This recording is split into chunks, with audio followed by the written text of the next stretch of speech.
Hi everyone, my name is Sarah Beth, and I recently finished reading Into the Wild by Jon Krakauer. This book was published in 1996, and it's actually stemmed from an article that the author published in 1993 in a magazine following the discovery of Chris McCandless' body. This book is about 200 pages long, so it's a very short read. And there is a film that came out in 2007, which you can see on the cover right here. So, I think this book is very well written. I think that speaks a lot to the author's strengths, as opposed to, while the story is quite interesting, he did not have anything to go on. Because you might think that a man of Chris McCandless' caliber, he's college educated, he was a very social person, he read quite a bit, but when he went on to this journey in the Alaskan brush, he forgot to bring paper, and so he wrote on the last pages of the edible plant guide he had. So most of his diary entries were just tallies of things he ate and maybe something that he did, or maybe he had a rough day and said excessive weather. You know, almost most sentences there were almost monosyllabic or one word long sentences, just not very specific. And the fact that Jon Krakauer was able to flesh this out into a full novel is quite amazing, because he did not have much on this young man. He was able to track down so many sources, and even during that time that Chris was actually missing, his family had paid a private investigator and they could not find Chris. And so he was able to outdo a private investigator to talk to people that had ridden in a car with him, or, you know, spend a few days, few weeks with him to really understand who Chris exactly was, because he wasn't a one-note character, even though he had performed something that someone might call imbecilic. I do think that you will have your opinions on this person, but he is a flawed individual, because Chris McCandless was a 24-year-old boy. It's strange for me to say that because I'm the same age as he was when he expired. But the fact of the matter is, he was a very young man. He wasn't necessarily someone that you would put a lot of pressure on. Just still learning the ropes of adulthood, and very much just too young. Everyone in this novel just talks about how young he is, how he's a young man, and how he made these mistakes, and it's not unbelievable to hear. Which honestly gives me a lot of relaxing vibes. But, I do think the prose is quite exquisite. There's not too much flowery language for me. I believe that the amount of descriptions is well done.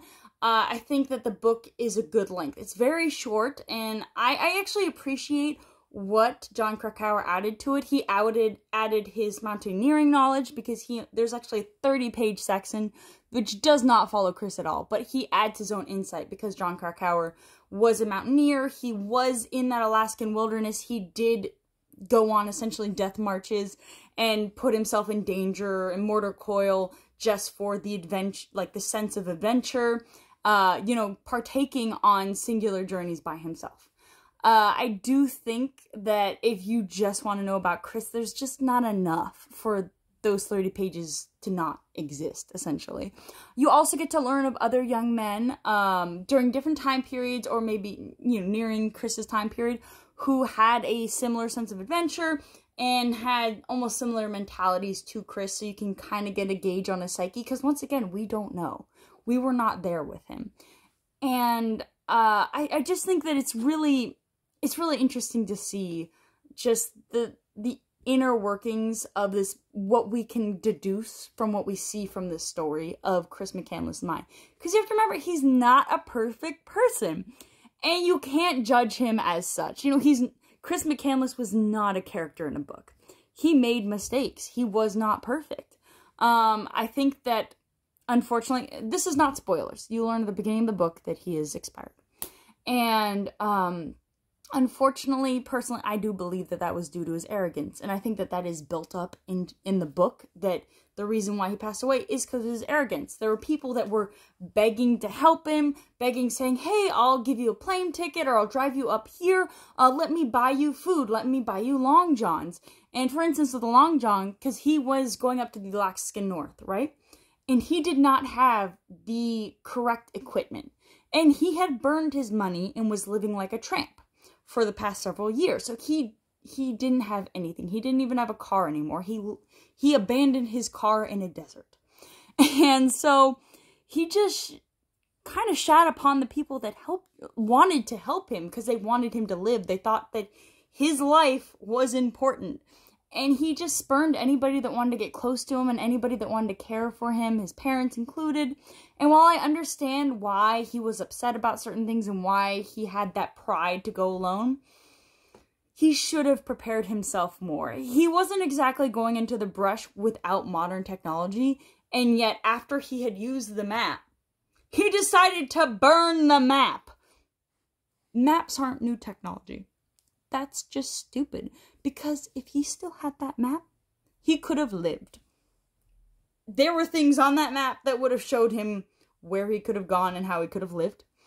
And that's just upsetting to me, because he had, like, matches, he brought bug spray, he bought, he was using a gas stove and, sleeping on a mattress, sleeping in a bus. He was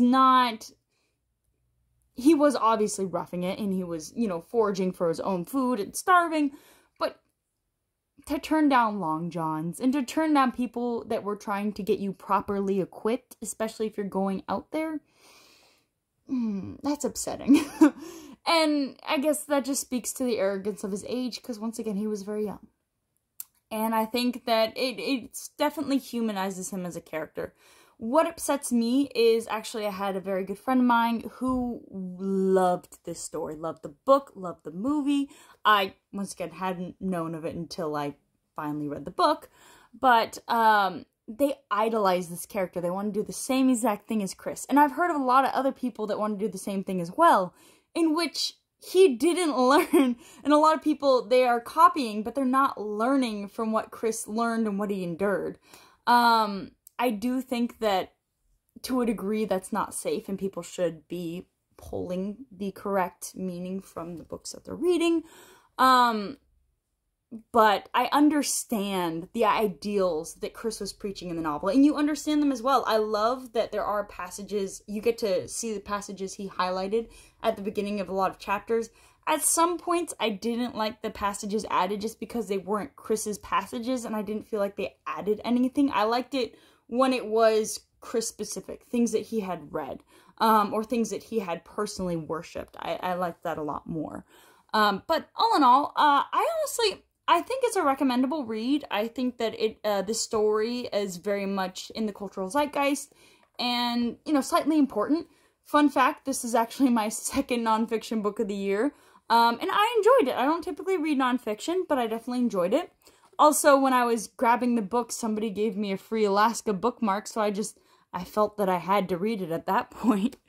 So honestly, it's such a short read, and it's so well written. I'm going to recommend Into the Wild. I hope you enjoy my review, and have a good one.